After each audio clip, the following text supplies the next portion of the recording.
Okay. If everyone is present, I'd like to call the meeting to order at 6:33. Can everyone please rise for the Pledge of Allegiance? I pledge allegiance to the flag of the United States of America and to the republic for which it stands, one nation, under God, indivisible, with liberty and justice for all. Okay. To accommodate schedules, I'd like to have a motion to change the order of the agenda to take up one of the budget adjustments for frontage road release of conditions first. So moved.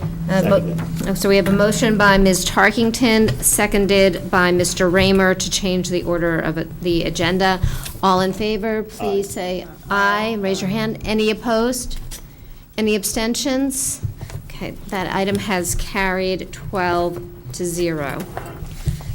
So the first item before us is an item from the Department of Public Works. I asked the Department of Public Works to come and explain the project as they're new BET members since this project was initially proposed. I first need a motion and a second to put it on the table. Can I have a motion by Ms. Moriarty? Second. And a second by Ms. Tarkington. Ms. Moriarty, can you please give the Budget Committee report? Yes, a documentation was presented to the Budget Committee to release the conditions on the frontage road intersection improvements for $980,000. This was a fiscal 15 project. It is part of the LOTCIP program, LOTCIP, where the town, I believe, pays the design money and the state pays the construction funds.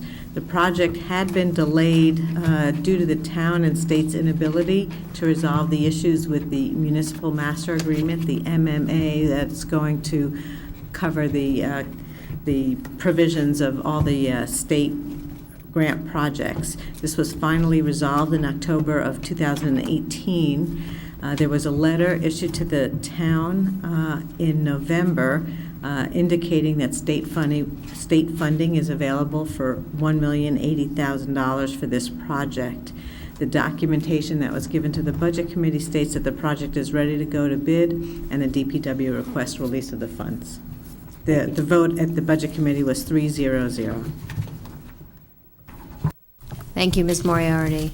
Ms. Siebert, thank you for joining us. Can you just provide us a little bit of, Commissioner Siebert, I guess, a little bit of description of the project, what's being done here, what the original intent was, and so forth? So and fortunately Jim Michael is here with me in case we get into deeper questions since he's most familiar with it. But again, the project is fairly straightforward. It's designed to slow traffic coming off of Exit 2 into the Byram neighborhood by narrowing up lanes, increasing the width of if you think the width and length of the islands that you've got in through there coming off, making sidewalk improvements so that we improve pedestrian safety in that area, and again, slow traffic down as they come through there. So that's sort of in a nutshell the project. So is it only on one side of the highway, or is it on both sides of the It's highway? only on that frontage road side of the highway. So when you're exiting Exit 2, southbound heading side. southbound towards New York, and heading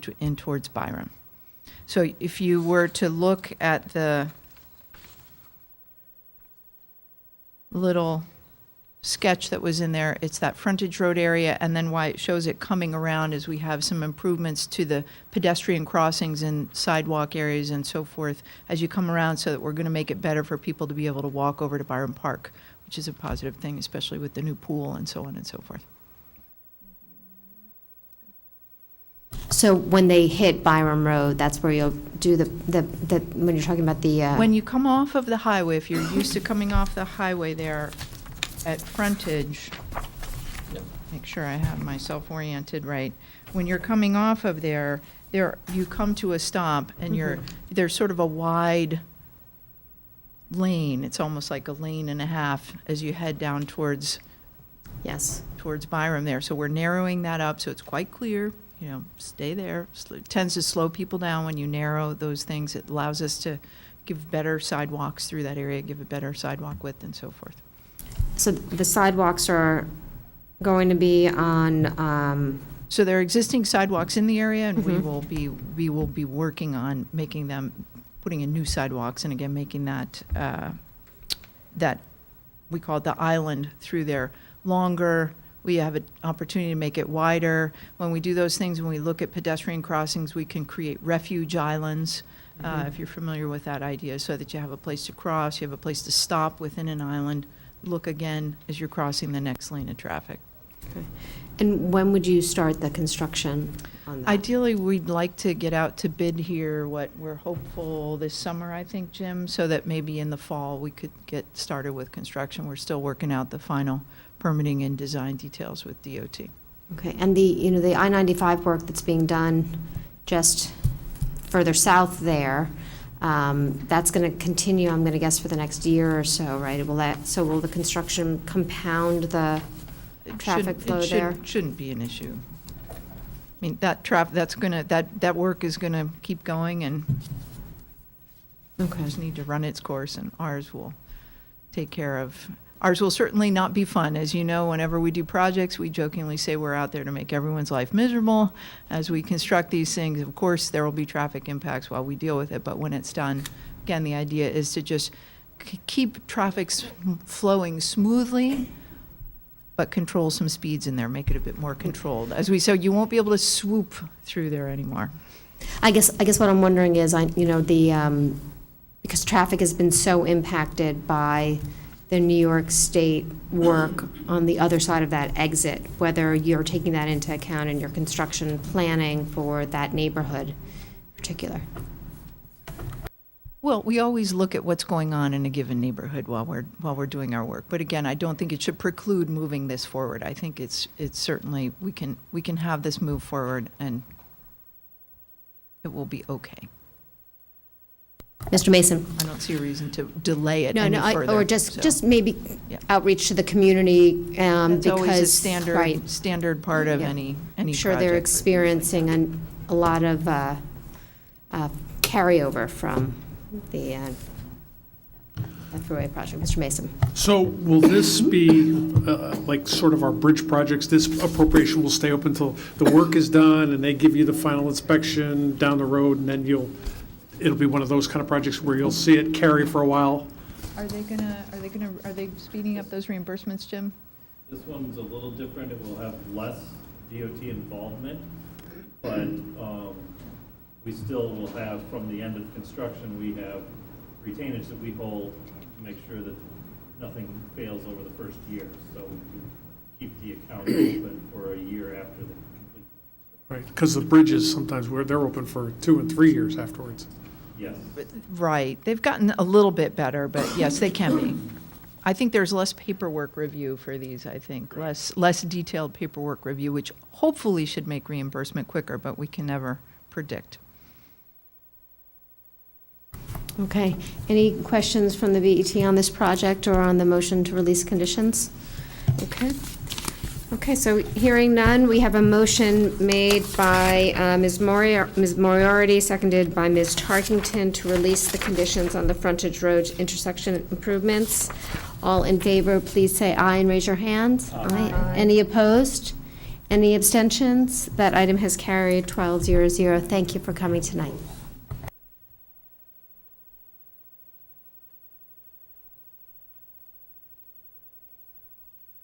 Moving back to our regular agenda, the next item is an executive session to discuss pending litigation. Can I have a motion to go into executive session? So moved.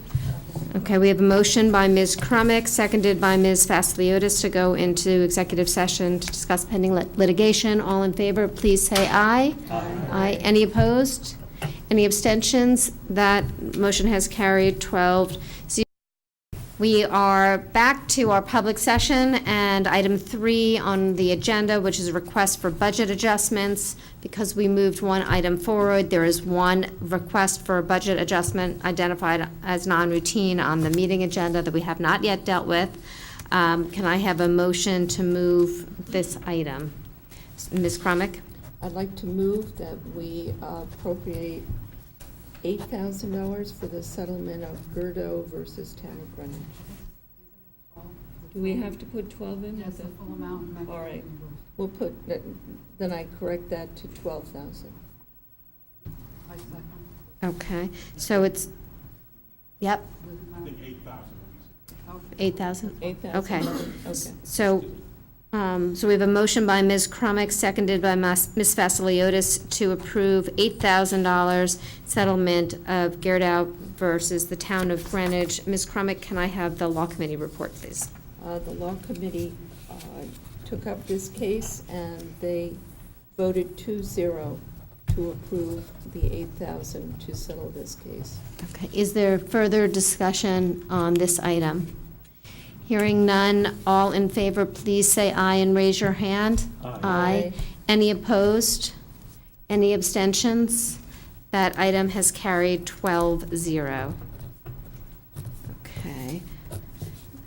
Thank you very much for your time this evening.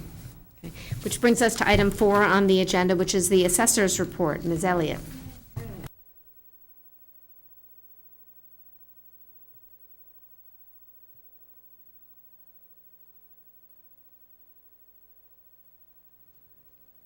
Hello?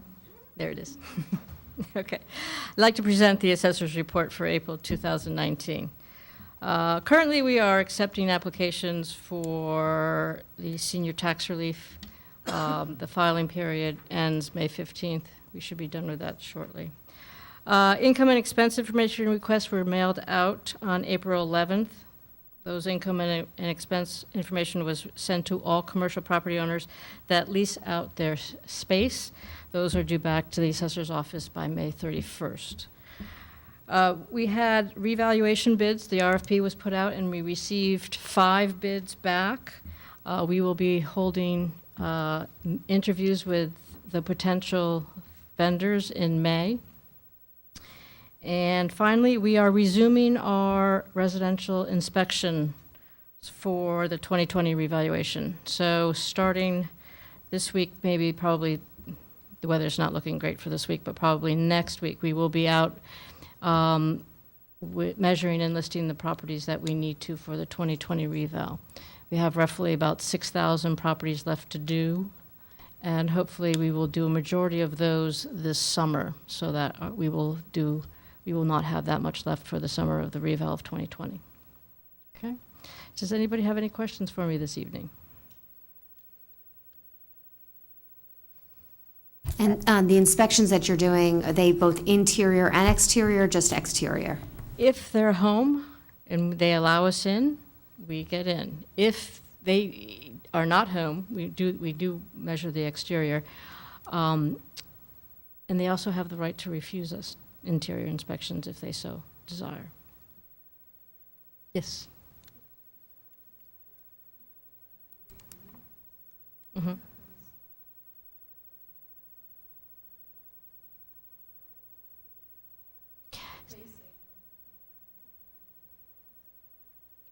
We have a couple of ways to solve that issue. Number one, we have information on file already. We have the sketch of everybody's home, so supposedly, number one. Number two is, remember when we did that flyover? Yes. And we already have. So we know that what is out there, it matches the sketches, so we know what has been built in the interim. We haven't missed anything.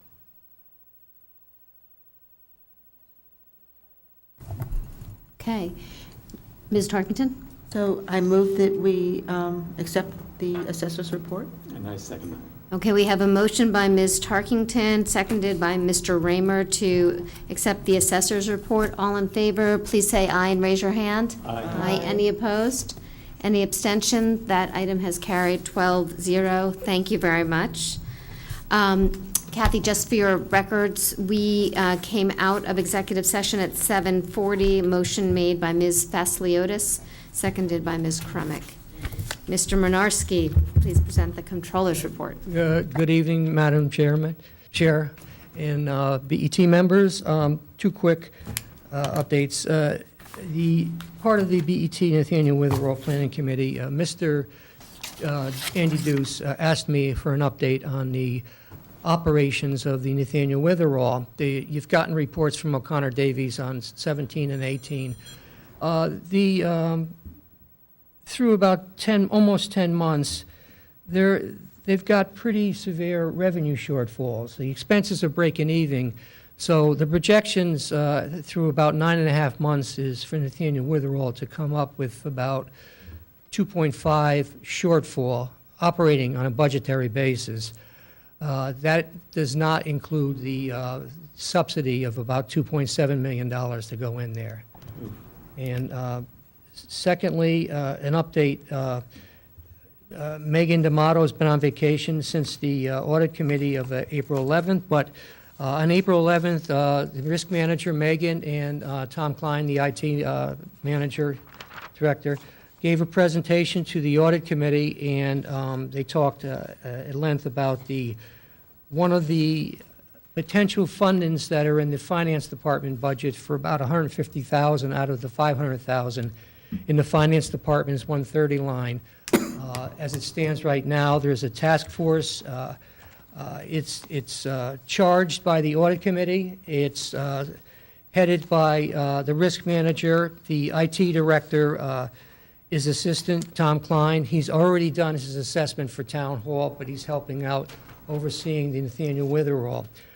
We've got the Board of Ed. There's 3 representatives as of today who are helping out on the Board of Education area. We're doing all 3 of the libraries, the Greenwich, I'm sorry, there's Greenwich, Coscob, Byram, and Peratt. Kevin McCarthy is leading, helping out with the Peratt. And then we've got a police sergeant from the police department. And the funding will not be available until July 1st, but Tom Klein, the IT manager, already has picked out a vendor who's helped them in the past, Cyber Defenses out of Texas. So we anticipate getting funding and moving along. And prior to July 1st, we should be getting together with the Cyber Security Task Force to move along on that project. I'll answer any questions anywhere else in the Controller's report. Are there any questions for Mr. Medarski? Only. Mr. Raymer? The figures that you cited for Nathaniel Witherall, those are annualized figures? Correct. We would be running short at about 5.2 million for this year, if it holds? Correct. Oh, no, a little less. It'll be about 2.5 plus 2.7 is 5.2. Yeah, 5.2, I'm sorry, yeah. Thank you. Okay. So, Ms. Tarkington? I just wanted to add that we all received some financial statements from Witherall today, and it shows I didn't see that. net revenues, this is for the period ending March 31, and it shows a loss of $4,346,000 at this, for that period of time. You have to subtract from that, I think it's $2,631,000 for the subsidy. They've trued down instead of trued up the subsidy. I believe that that's one of the minuses, the 2.631, and I think 182,000 of the steep grant and 90,000 of the donations. So that number is a little bit inflated. You have to factor in them other 3 numbers. Roland helped me with this today. Roland is on vacation. He's on his way to the Dominican Republic, so he's not here to help me. But I believe Ms. Tarkington is 2.631 has to be subtracted, correct? The subsidy. Again, I don't see that in these particular numbers, but Okay. we all can look at Yeah, that tomorrow. It was received by all. Contribution from the general fund. Here's the document that they just distributed at the board meeting. I don't, But the figures are, as you've indicated. They're going to be 5 million. Thank you. Are there any additional questions for Mr. Medarski on the Controller's report? Okay, can I have a motion to accept the Controller's report? so I'll move that we accept the controller's report. Okay, so motion by Ms. Tarkington, seconded by Mr. Weisbrod. All in favor, please say aye and raise your hand. Aye. Any opposed? Any abstentions? That item has carried 12-0. Okay. Which brings us to item 6 on the agenda, which is the treasurer's report showing investing portfolio activity for the month of March 2019. Are there any questions on the treasurer's report? Hearing none, I note that the BET has received the report. There are no standing committee reports this evening, but there are 2 liaison reports. The first is from the Community Development Block Grant Liaisons. Mr. Drake, Mr. Weisbrod? I sent all the members of the BET a very short email a little before 4 p.m. today. If you didn't have a chance to read it, basically, this is our very short update. You got attached by email the list of the recommended allocations of the block grant. And you all heard during budget discussions that since the Housing Authority hadn't fully spent their prior allocations of community grant funds, that meant the whole program was at risk of not receiving its full allocation the next year, because if you haven't spent your past allocations, the government dings your next allocation. Well, the Housing Authority did manage to hustle and spend what was needed by the deadline, so we no longer have the risk of having our allocation cut greatly. But this year, the committee did not recommend or approve the Housing Authority's large request, and the Housing Authority is not happy with that, and they've noted that they're going to come attend the public hearing tomorrow at 6 p.m. in this room and make their views known. So that's our report.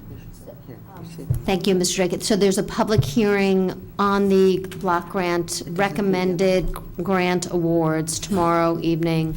At 6 p.m. here, 6 p.m. and the final decision is the first selectmen's. The committee is just advisory. Yes, Beth?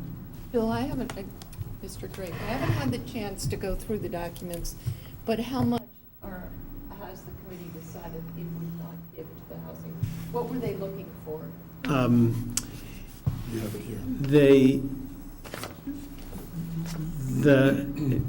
We do operating capital and operating money and capital money. The total requests of all of the 20 or so groups was 295,000, and we allocated 120, and the issue isn't there.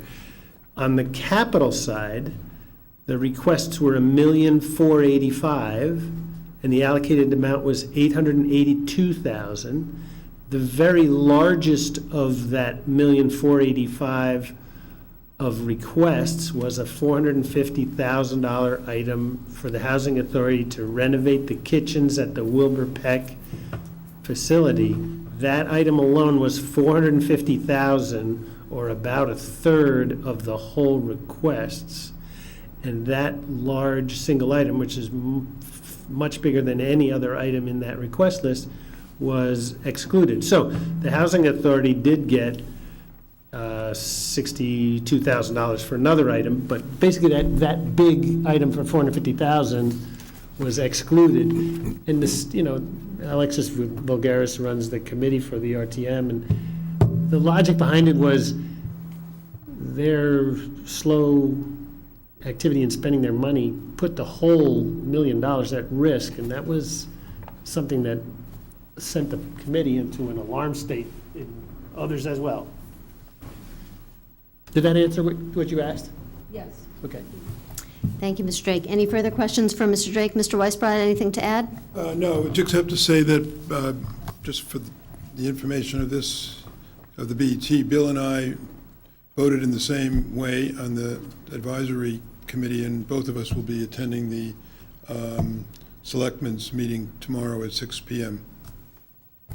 Thank you. The next liaison report we have this evening is from our education liaisons. Ms. Moriarty? Ms. Hess is going to be giving the initial part of the update. Okay, Ms. Hess?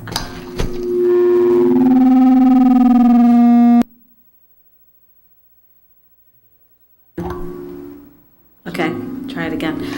So, does somebody else have an?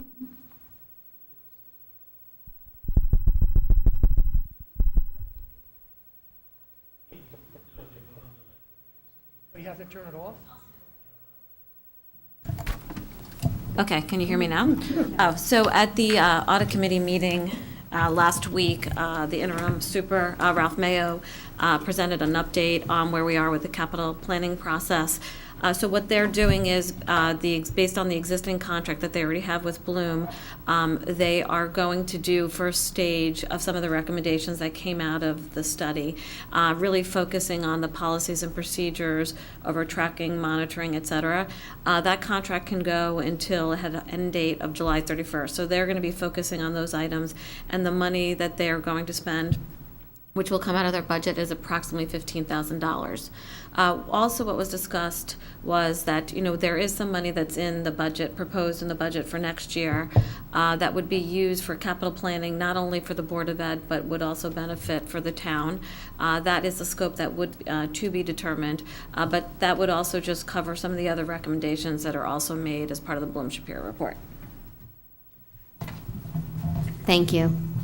And then there are two other items which have been in the paper recently on the Board of Ed. First has to do with the bleachers at the Greenwich High School. And while I don't have any additional information directly from the Board of Education, I do want to note that there is an agenda item for the Board of Ed's meeting on Thursday night about the bleachers. The documentation that's been posted to the public schools website about it does show both the letter from the town's building inspector as well as the outside engineering firm that was hired to look at the structural status of the bleachers. The Board of Ed in their item talks about looking at what their short-term needs are and how to solve those, and they're looking for either rental of bleachers or potential repair of the existing one. As all the members on the BET know, there is a project in the fiscal 20 budget for the replacement of the bleachers, which, if that gets approved at the RTM, will address the longer-term needs at the high school.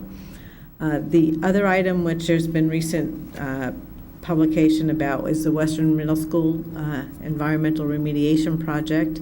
If you recall, the contamination was discovered in August of 2016. Most recently, members of the Board of Ed and their consultants met with state regulators on March 29th. They reviewed test results. There, I believe, some supplementary documentation that the state would like to review to assist with their internal review of the information prior to the development of the remedial action plan that would then need to go for approval by the state and the EPA, and does get public airing about it. So on this project, the time frame is unknown. It is not going to be addressed, though, this summer. They just don't have the time to get all those issues addressed. Thank you, Ms. Moriarty. I'm sorry, it was hard with the echoing to hear you. So what is it? What is their next step on the Western Middle School? So they need to supply supplementary documentation to the state for their internal review. They need to start developing the remedial action plan, the plans of action, but it is not clear to me whether, I don't believe the Board of Education is at the point that they can go off right now and develop the remedial action plan. I think they need to have another discussion with the state and the federal government, because there are PCBs on the property, so the federal government gets involved as well, as far as the alternatives to review to determine how to move forward. Okay, thank you, both of the education liaisons. Are there questions for Ms. Moriarty and Ms. Hess? Okay. Can I add one thing? Yes. Let me just add one thing for the public record, that all of the contaminants that are existing on the south that have been found right now are 1 to 10 feet below the grade beneath most of the athletic fields area. To date, no contaminants exceeding the state standards for direct exposure are in the surface soils that are open to the public. Thank you for clarifying that, and I'm going to ask you to continue to follow that and give us periodic updates. I think we're all invested in having these fields opened as soon as possible and cleaned up as well for the safe playing of the school children. Okay. The next item on our agenda is special project team reports, for which there are none.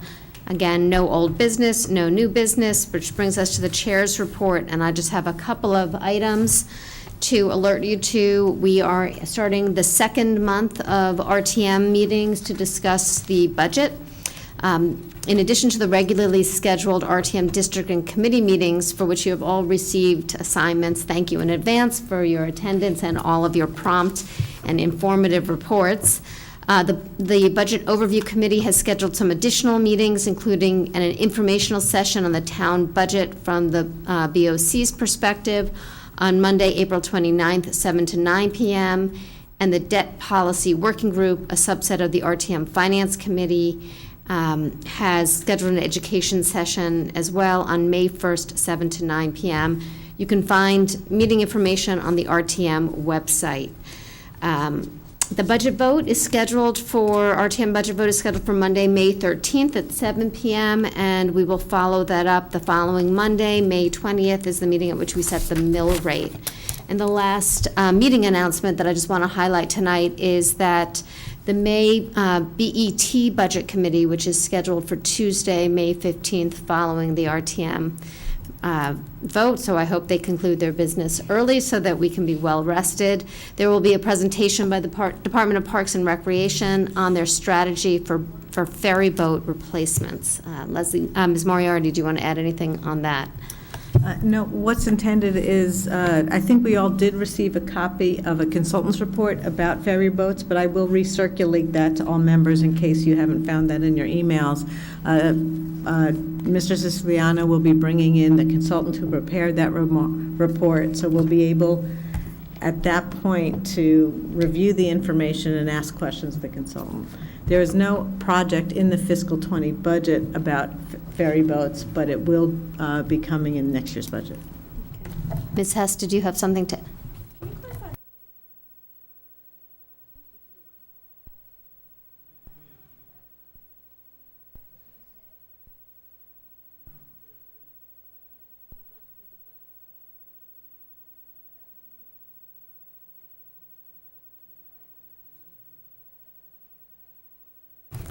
Thank you for correcting me. I acknowledge that I have a date mistake. Let it be known that I have acknowledged that I am wrong. I hope my children are watching on TV. If not, please, Kathy, get me the tape so I can show them that I've acknowledged officially that I am wrong on the date. It is Tuesday, May 14th. That is clearly a private family joke at home. The next item on our agenda is approval of the BET meeting minutes. Ms. Crumick.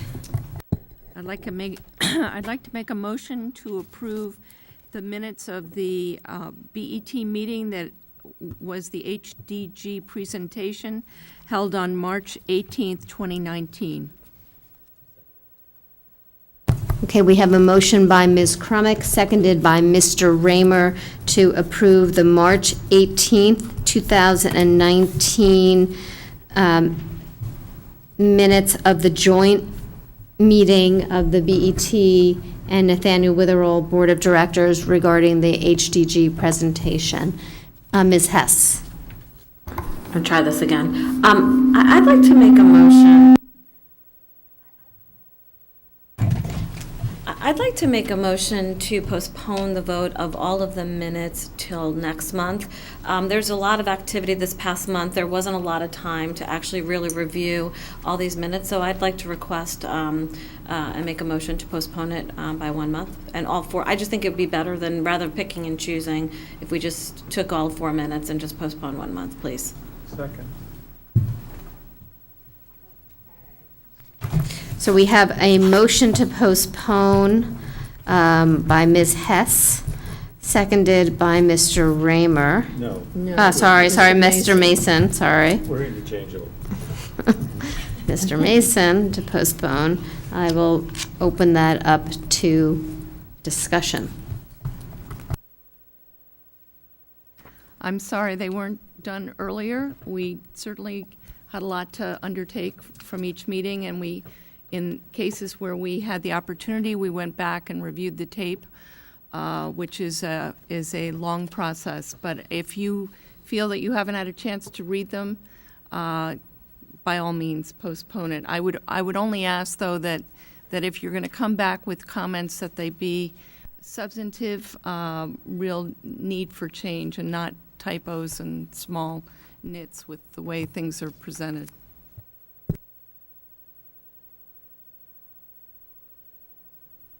Jill, I would, Ms. Vasiliotis. sorry, I would echo what Deborah has said. I really did not have an opportunity, unfortunately, or fortunately for me, this week is my Easter week as well, so it's been kind of hectic.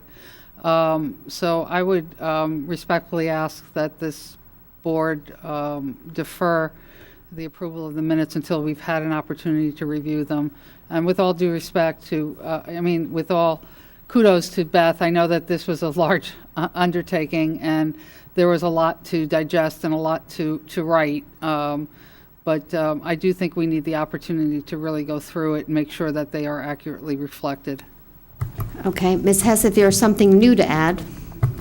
Yeah, because after I made the motion, I didn't get to comment. I just wanted to make it clear that it wasn't meant to be a criticism at all. It's just that there was a lot of data. So I just wanted to make it clear that there wasn't a criticism, but rather just wanting some more time to substantively go through the comments. I tried to quickly go through it, but if we'd have a little more time, it would be much appreciated.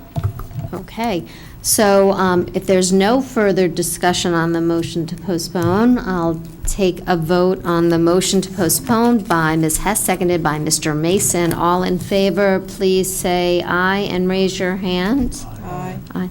Any opposed?